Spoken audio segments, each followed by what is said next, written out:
Hey guys, previous షార్ట్లో చెప్పినట్టు ఈ వీడియోలో ఒక మంచి బ్రేక్ఫాస్ట్ రెసిపీ చూసేద్దాం. ఫస్ట్ ఓట్స్ని అయితే మంచిగా రోస్ట్ చేసుకోవాలి. దాని కలర్ అండ్ స్మెల్ బట్టి మనకు అర్థమైపోతుంది అది రోస్ట్ అయిందో లేదా అని. ఇలా వేయించుకున్న తర్వాత దాన్ని మిక్సర్ జార్లో తీసుకుని ఫైన్ పౌడర్లా చేసుకోవాలి.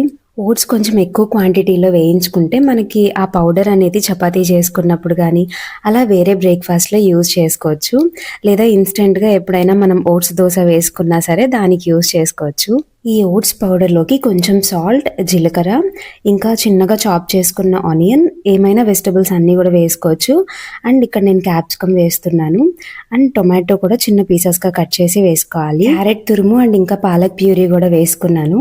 పాలకూర లేకపోతే డవ్ ప్రిపేర్ చేసుకోవడానికి వాటర్ యూజ్ చేసుకోండి.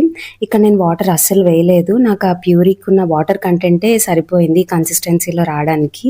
చపాతీ డవ్లో ప్రిపేర్ చేసుకుని అలా అయినా చేసుకోవచ్చు. ఇక్కడ నాకు కొంచెం వాటర్ ఎక్కువైంది, సో నేను వెట్ క్లాత్ మీద ఇలా చేసుకుని రొట్టెల్లాగా వేసుకుంటున్నాను. ఇలా వెట్ క్లాత్ మీద ఒత్తుకుంటే మనకి అట్టు అనేది కొంచెం మెత్తగా వచ్చి చాలా బాగుంటుంది. ఒకసారి ట్రై చేయండి. చపాతీ డవ్లో ప్రిపేర్ చేసుకునే వాళ్ళైతే కొంచెం గీతో రోస్ట్ చేసుకోండి, చాలా బాగుంటుంది, హెల్త్కి చాలా మంచిది.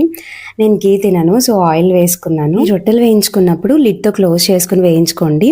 ఫ్లిప్ చేశాక అవసరం లేదు, చాలా సాఫ్ట్గా వస్తాయి. కర్డ్తో సర్వ్ చేసుకుంటే చాలా బాగుంటుంది. ఒకసారి ట్రై చేసేయండి.